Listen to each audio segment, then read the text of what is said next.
اعوذ باللہ من الشیطان الرجیم، بسم اللہ الرحمن الرحیم۔ میں آپ کا دوست، آپ کا ہوسٹ۔ ہمارا آج کا ٹاپک شہد کی مکھیاں پالنے کے لیے ضروری آلات، پارٹ 3۔ تو دوستو، ٹاپک شروع کرنے سے پہلے میں سورۃ ناس کی چند آیات کا ترجمہ آپ کے سامنے پیش کرنا چاہوں گا۔ شروع اللہ کے نام سے جو بڑا مہربان نہایت رحم والا ہے۔ تو کہہ دو میں پناہ میں آیا لوگوں کے رب کی، لوگوں کے بادشاہ کی، لوگوں کے معبود کی بدی سے، اس کی جو پھسلائے اور چھپ جائے، اور جو خیال ڈالتا ہے لوگوں کے دل میں، جنوں میں اور آدمیوں میں۔ صدق اللہ العظیم۔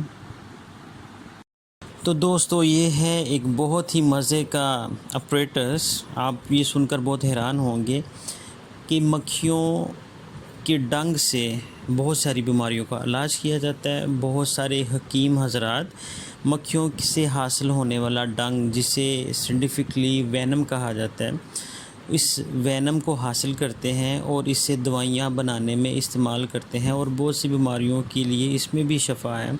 تو اس سب کو چلانے کے لیے، سسٹم کو رن کرنے کے لیے ایک اسپیشل آپریٹس بنایا گیا ہے، جسے شہد کی مکھیوں کا وینم حاصل کرنے والا آپریٹس کہا جاتا ہے۔ اس کی کوالٹی یہ ہے کہ یہ شہد کی مکھیوں کو کسی بھی طرح سے ڈیمیج کیے بغیر، ان کو نقصان پہنچائے بغیر ان کا ڈنگ حاصل کرتا ہے، اور اس ڈنگ کو ہم حاصل کرنے کے بعد اسے مارکیٹ میں سیل بھی کرتے ہیں، اور جو کہ مختلف حکیم حضرات اس کو خریدتے ہیں، اپنی دوائیوں میں استعمال کرتے ہیں، اور دوبارہ پھر یہ انسانوں کے ہمارے استعمال کرنے کے کام آتا ہے، اور اس میں ہمارے لیے پھر سے شفا ہے۔ شہد تو ہمارے لیے شفا ہے ہی، اس میں بھی ہمارے لیے شفا ہے۔ جی دوستو، یہ آپ کو ڈبل مٹھی والا ایک کیچر نظر آ رہا ہے۔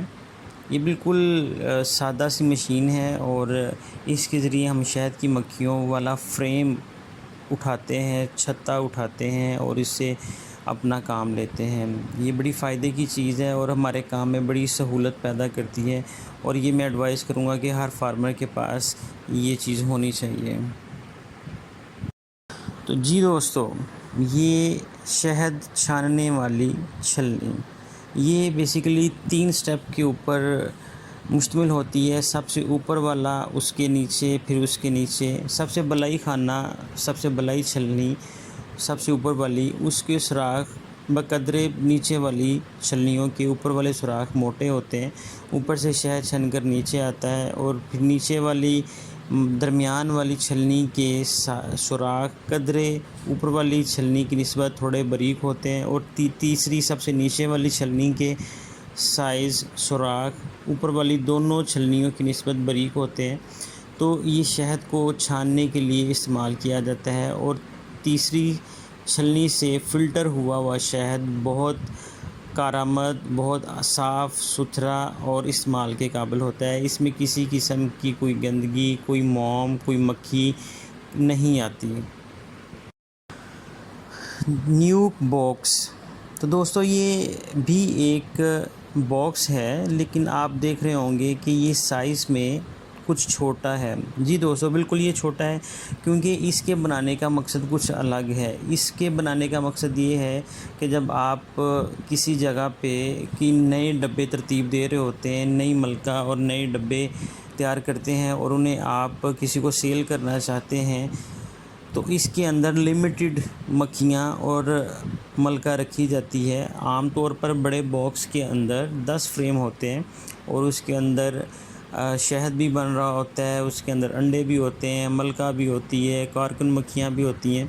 لیکن اس نیوک باکس کے اندر صرف چند فریم مکھیوں کے اور ساتھ ایک ملکہ رکھی جاتی ہے، کیونکہ یہ پرماننٹ اس نے یہاں پہ استعمال نہیں ہونا آتا۔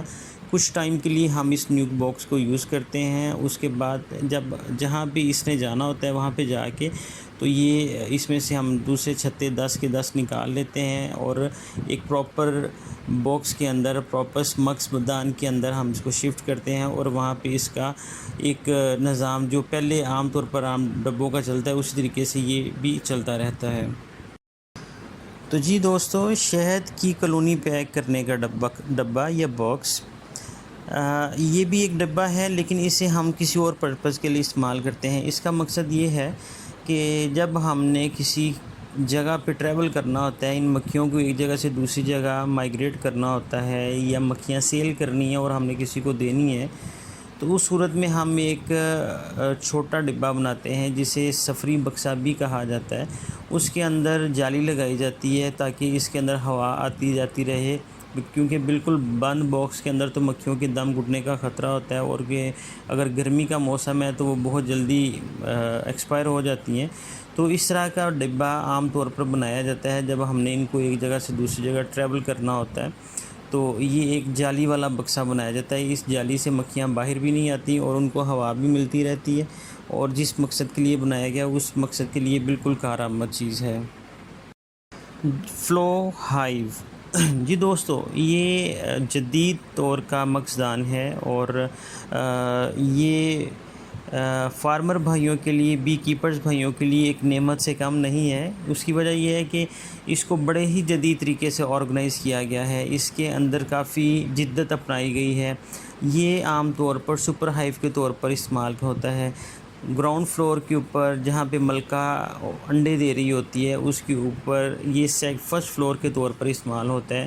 اس کے اندر آرٹیفیشل چھتیں رکھے جاتے ہیں جو کہ پلاسٹک سے بنے ہوتے ہیں، پلاسٹک اور موم سے بنے ہوتے ہیں، اور اس کے اوپر بلاکس بھی بنے ہوتے ہیں۔ صرف مکھیوں کے لیے اتنا ہی کام ہے کہ وہ پولن لے کے آئیں، شہد لے کے آئیں، اس کو پکائیں اور اوپر سے اس کو بند کر دیں۔ تو یہ اس کے استعمال سے شہد کی پروڈکشن میں بہت زیادہ فائدہ ہوتا ہے، اور مکھیوں کی سپیڈ تیز ہو جاتی ہے، شہد بننے کا عمل بہت تیز ہو جاتا ہے، اور اس سے آپ کی پیداوار میں اچھا خاصا ریکارڈ اضافہ ہوتا ہے۔ تو میں سب دوستوں کو ایڈوائز کروں گا کہ جو بھی فارمرز بھائی ہیں وہ اپنے آپ کو اپڈیٹ کریں وقت کے ساتھ ساتھ، اور یہ سب چیزیں جو کہ ہمارے فائدے کے لیے بنائی گئی ہیں، ان سب چیزوں سے فائدہ اٹھائیں۔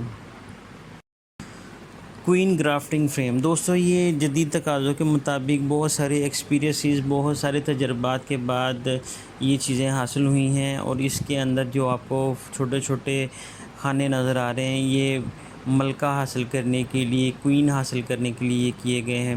2-3 دن کا لاروا لیا جاتا ہے اور اس کو الگ سے فریم میں لگایا جاتا ہے۔ اس کے اوپر رائل جیلی کا استعمال زیادہ کیا جاتا ہے، تو یہاں سے نئی ملکہ بننے کا عمل شروع ہوتا ہے۔ تو بالکل جو اپنی پروڈکشن بڑھانا چاہتے ہیں، اپنے فارم کو بڑا کرنے چاہتے ہیں، ان کے لیے یہ چیز کسی نعمت سے کم نہیں ہے، تو اس کا لازمی فائدہ اٹھانا چاہیے۔ جی دوستو، یہ ایک سادہ سا چمچ ہے، اس کو خاص طور پر شہد ڈالنے کے لیے استعمال کیا جاتا ہے، دیکھنے میں بھی خوبصورت ہے، اور خاص طور پہ اس طرح کا چمچ اور کسی بھی پروڈکٹ کے لیے استعمال نہیں کیا جاتا۔ یہ صرف اور صرف اسپیسیفکلی شہد کے لیے ہی استعمال کیا جاتا ہے۔ یہ لکڑی کا بنا ہوتا ہے اور بہت خوبصورت لگتا ہے جب آپ اس کو استعمال کرتے ہیں، اور یہ خوبصورتی شہد کی لذت کو اور زیادہ میٹھا کر دیتی ہے۔ ہنی مکسر، جی دوستو، شہد کا جم جانا کوئی بڑی بات نہیں ہوتی۔ اکثر پھولوں کے جن کے اندر شوگر کی، جن کے اندر گلوکوز کی مقدار زیادہ ہوتی ہے، وہ اکثر شہد جم جاتا ہے۔ تو ہنی مکسر ایسے شہد جو کہ جم جاتے ہیں نیچے سے، اور اس کے اوپر کچھ طے لیکوڈ حالت میں ہوتی ہے، تو ایسے شہد کو اس کے اندر انڈیل کر اس کو دوبارہ سے مکس کیا جاتا ہے، تو اس کے لیے یہ ہنی مکسر استعمال کیا جاتا ہے۔ جی دوستو، ریفریکٹیو میٹر، اس سے شہد کو مس کر کے چکھنے کے علاوہ شہد کی لذوذت یعنی چپچپاہٹ معلوم کی جاتی ہے۔ اس کے اگلے سرے کو آہستہ سے شہد کے اوپر لگانے سے نشان پڑ جاتا ہے، جس سے ایک ماہر آدمی شہد کی لذوذت کا اندازہ کر سکتا ہے۔ آپ آسان الفاظ میں اسے کہہ سکتے ہیں کہ یہ اس کی چپچپاہٹ معلوم کرنے کا آلہ ہے۔ ہائیڈرومیٹر، جی دوستو، شہد میں نمی کی مقدار بہت اہمیت کی حامل ہوتی ہے، کیونکہ شہد کے خراب ہونے کا دار و مدار بڑی حد تک اس میں موجود پانی پر ہوتا ہے۔ اس آلے کو شہد میں عموداً ڈال کر اس کے اوپر والے حصے پر کنندہ ہندسوں کو پڑھ کر نمی کے فیصد تناسب کو جانچ لیا جاتا ہے۔ اس سے ہمیں پتہ چلتا ہے کہ جو شہد ہم چیک کر رہے ہیں، اس کو چکھ رہے ہیں یا چیک کر رہے ہیں، اس کے اندر پانی کی یا نمی کی کیا مقدار ہے۔ تو یہ دوستو ہمارا 3rd پارٹ تھا شہد کی مکھیاں پالنے کے آلات پارٹ 3۔ امید ہے آپ سب دوستوں کو پسند آیا ہوگا۔ ہمارے ساتھ جڑے رہنے کے لیے بہت شکریہ۔ اگر آپ کو ایسی ہی کوئی اور معلومات چاہیے شہد کی مکھیاں پالنے کے لیے تو آپ اپنا سوال کمنٹ باکس میں دے سکتے ہیں، ہمیں خوشی ہوگی۔ جی بالکل خوشی ہوگی، ہم آپ کو سپورٹ کرنا چاہتے ہیں، آپ کو گائیڈ کرنا چاہتے ہیں۔ آپ ہمارے چینل کو سبسکرائب کریں، شیئر کریں اور مزید سے مزید پوچھیں۔ بہت شکریہ، السلام علیکم۔